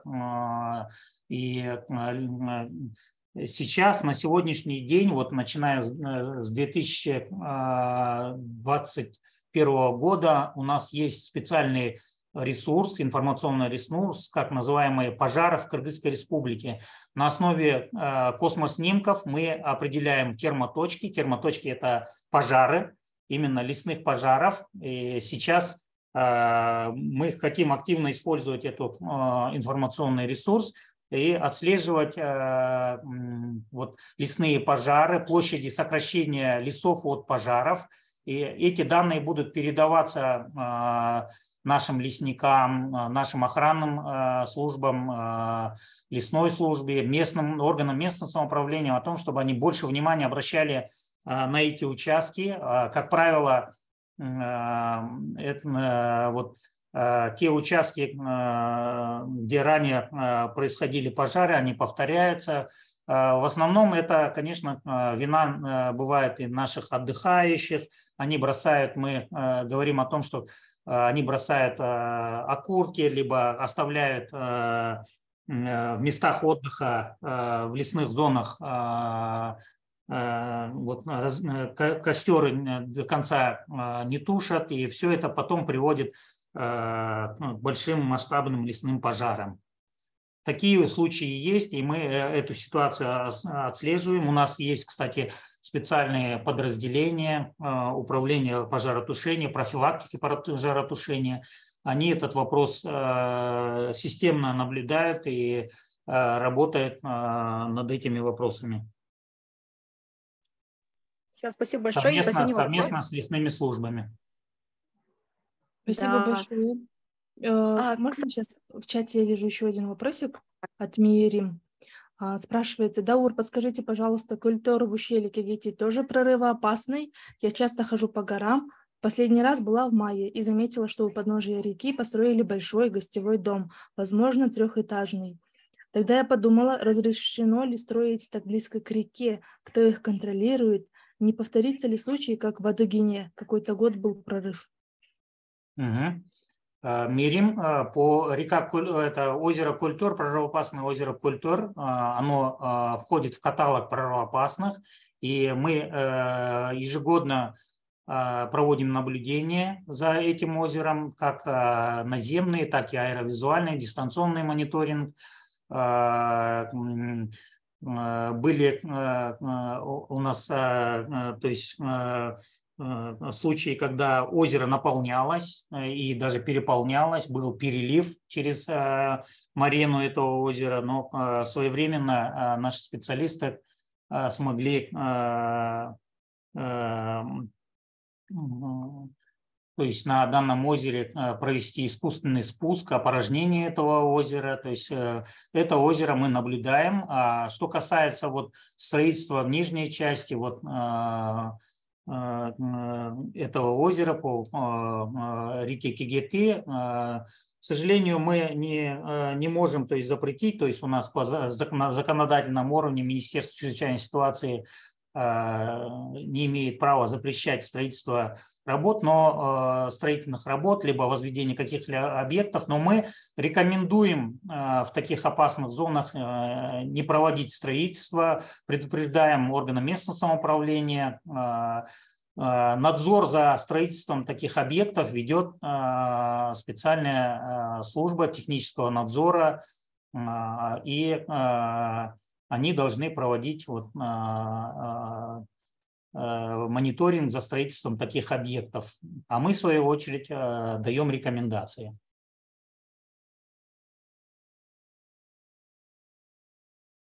Спасибо большое, Даур. Вот, коллеги, я также вижу, есть поднятые руки у Кати и у Елены. Пожалуйста, задавайте вопросы. Первая была Катя, по-моему. Катя, ваша очередь. Да, спасибо большое, Даур. На самом деле вы ответили на кучу незаданных мной вопросов, и многие из них, из которых просто отпали. Вы знаете, у меня вот есть такой вопрос. Я сама живу в Маевке, и я помню, что я когда еще была ребенком, у нас случился прорыв на реке Аларча. Мы как бы живем одна улица от реки. И прорыв случился такой сильный, и вы знаете, в Маевке очень много фермерских хозяйств и просто частных фермеров, которые занимаются разведением птиц, разведением мелкого скота и так далее. И я помню, что у очень многих фермеров, допустим, многие держали на нашей улице индюков или уток и все такое. И они в тот год понесли огромные убытки. В связи с чем у меня такой вопрос. Есть ли вообще какие-то данные по оценке ущерба по годам от стихийных бедствий? Вот вы нам привели данные по количеству стихийных бедствий по годам. А есть ли данные по ущербу по годам? И используются они как-то при мониторинге или при выделении того же самого бюджета? И можно ли их найти в открытых источниках? Спасибо, Катя. Такие данные имеются. С 2006 года у нас есть более точные данные по количеству ущерба и по видам опасных природных процессов, то есть в зависимости от сели есть количество материального ущерба, именно в цифровые данные, сколько был ущерб, но есть по другим опасным природным процессам. Но опять же я хочу отметить, что это только прямой материальный ущерб был оценен, и эти данные актируются нашими районными отделами, специальными комиссиями по гражданской защите. В каждом районе есть специальные комиссии по гражданской защите, куда включаются не только специалисты Министерства чрезвычайных ситуаций, но и представители районных служб, то есть это архитекторы, представители водной службы, и они выезжают на места, где произошла чрезвычайная ситуация, и эта комиссия оценивает материальный ущерб. И с 2006 года эти данные у нас имеются. Если вам интересно, мы можем тоже поделиться этими данными. К сожалению, эти данные нет в открытых источниках, но определенная часть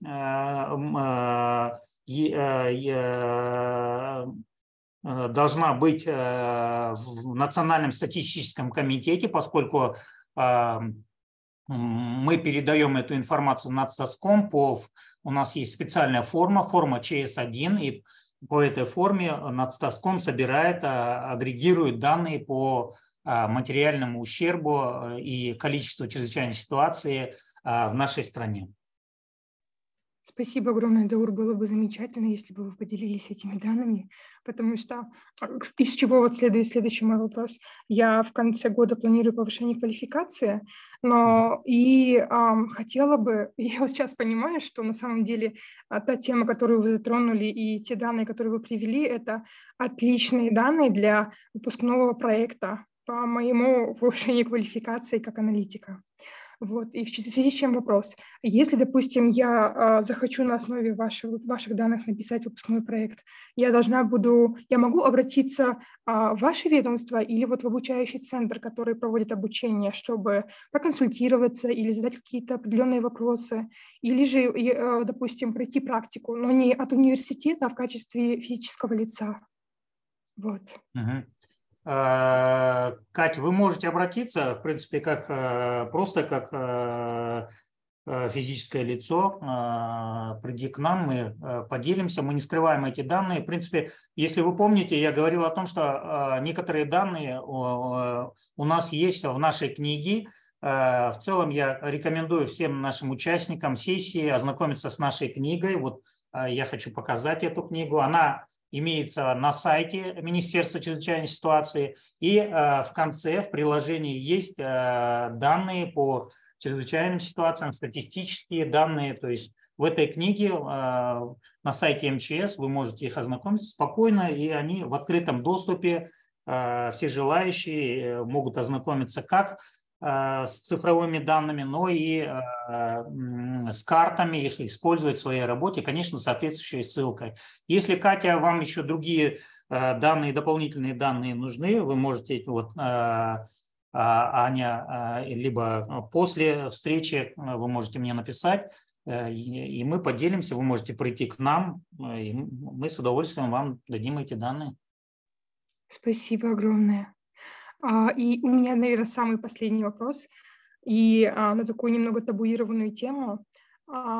Есть ли какая-нибудь статистика о смертях, смерть вообще табуированная тема, смертях именно сотрудников вашей организации, которые помогали при, скажем так, не могу сформулировать, разруливание ситуации после чрезвычайных ситуаций. Ликвидации, либо спасательных операций. Да, потому что, мне кажется, мы должны знать героев в лицо и понимать, какой на самом деле ущерб приносят вот эти все чрезвычайные ситуации, сколько жизней в год уносят они не только среди мирного населения, но и среди людей, которые занимаются непосредственно этой деятельностью.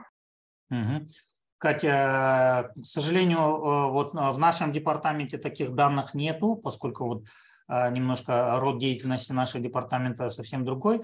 именно занимается наблюдением за опасными природными процессами, но в министерстве такие данные есть, у нас есть специальная служба, кадровая служба, есть специально специалисты, которые занимаются вопросами именно, во-первых, пострадавших при спасательных операциях наших специалистов. У нас есть специальный закон о спасателях, то есть вопрос тут не только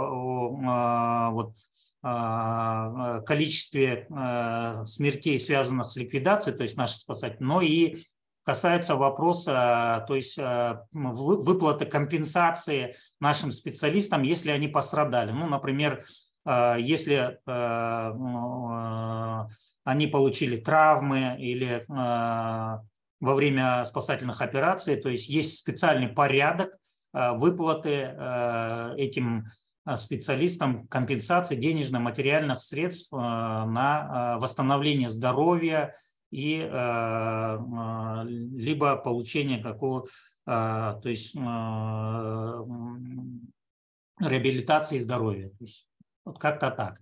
Ну, данные по количеству смертей, к сожалению, у меня нету, но у наших коллег наверняка такие данные имеются. Понятно. Спасибо вам большое. У меня все. У Зои вопрос есть. Да, спасибо, Даур. Я дала сначала возможность высказаться нашим молодым участникам.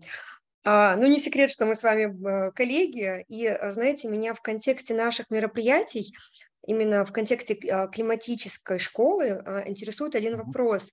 Удается ли в настоящее время вам создавать ваши прогнозные карты очагов оползневой опасности, селевой опасности с учетом будущего изменения климата? Потому что, насколько я знаю, это большая проблема, но как-то вы с таким огромным потенциалом, с такими качественными сотрудниками, все-таки эту проблему смогли вы решить, то есть наложить будущий климат на ваши текущие географические риски?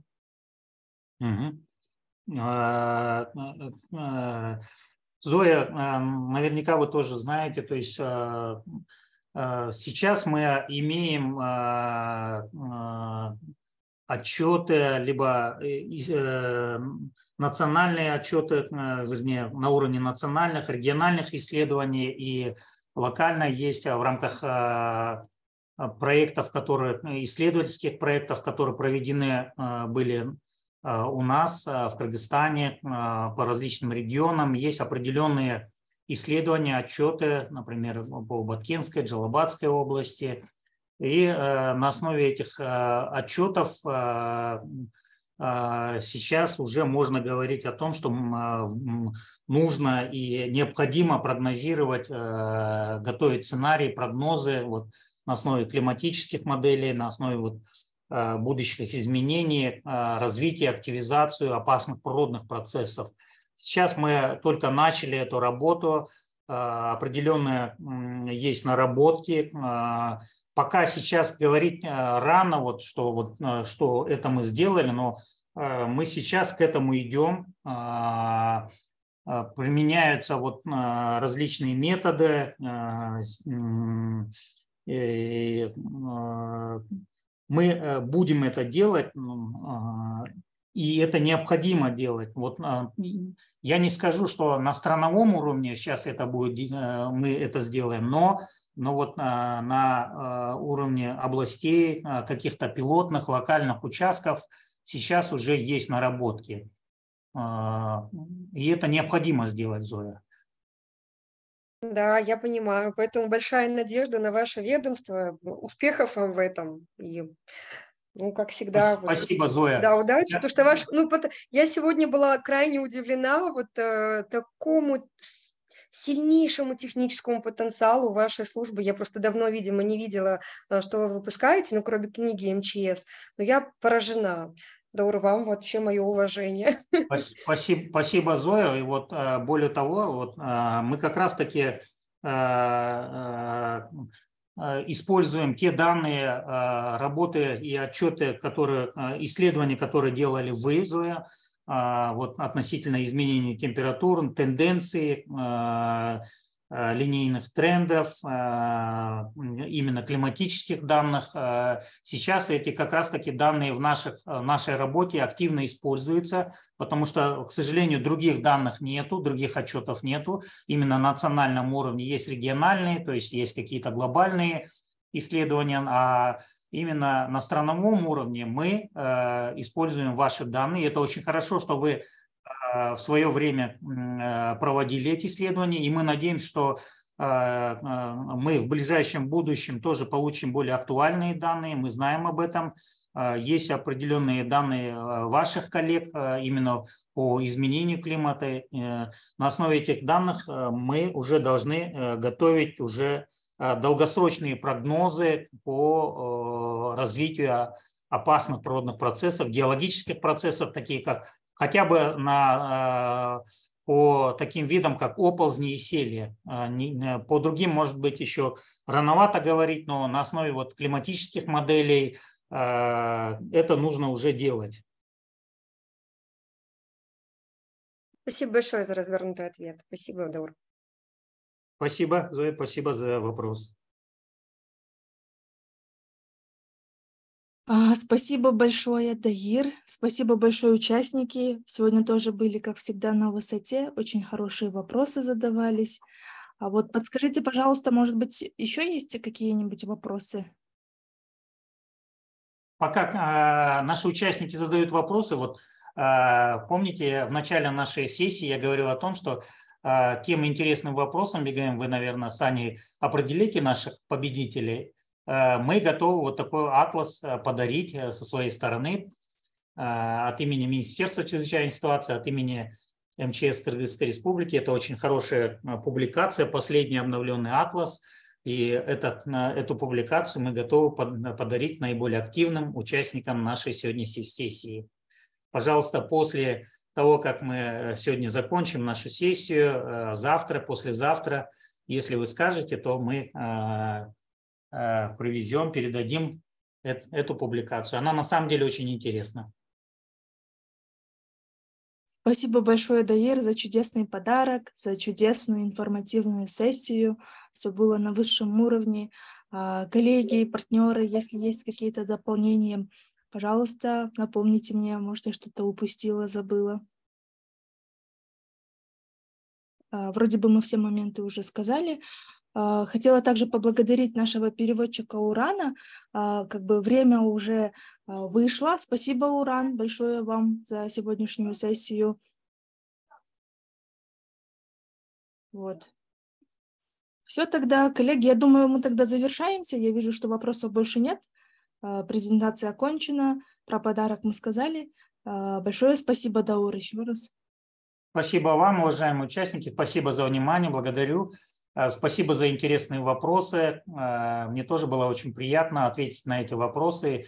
И то, что у нашего гражданского сообщества, у наших специалистов, исследователей, молодых исследователей, у наших партнеров есть интерес к вопросам снижения риска стихийных бедствий, вопросам предупреждения, вопросам как подготовиться к чрезвычайным ситуациям, к адаптационным мерам и в целом к данной тематике. Благодарю вас за внимание, уважаемые участники нашей сессии. Спасибо, было очень интересно. Всем до свидания. Да. Еще хочу напомнить, что те, кто не успели просмотреть или по каким-то техническим причинам вас часто выкидывало, сессия, запись будет выложена на нашем YouTube-канале. Чуть позже скину ссылку в группу. Все, большое спасибо всем, до свидания. Даура, у вас не будет домашнего задания. Да, я напомню, насчет домашнего задания, может быть. Специального домашнего задания, уважаемые участники, я не готовил. Я об этом говорил в начале вот сессии, поскольку вот после того, как мы друг другу задали вопросы и ответы, уже я понимаю, какой у нас есть, то есть какие у нас аудитория, целевая аудитория. Поэтому до нашего знакомства я не знал, поэтому, в принципе, мог бы подготовить такие контрольные вопросы, но исходя из тех вопросов, которые задала наша аудитория, я понимаю, что достаточно высокий уровень, и они обладают этой информацией, если даже специально они им подготовлены, но тем не менее на основе вот практического опыта и таких практических знаний у наших участников, у тех, кто задавал вопросы, у тех, кто слушал, имеется уже огромная часть информации по стихийным бедствиям, по чрезвычайным ситуациям. Специальных вопросов, к сожалению, я не готовил, но я думаю, что сейчас уже есть у нас определенные участники, которые в последующем обратятся к нам, и как для использования данных нашего ведомства для своих работах, для своих исследований, курсовых, дипломных работах. И там-то эти данные, я думаю, пригодятся, эти знания, информация может быть использована. Хорошо, спасибо большое, да.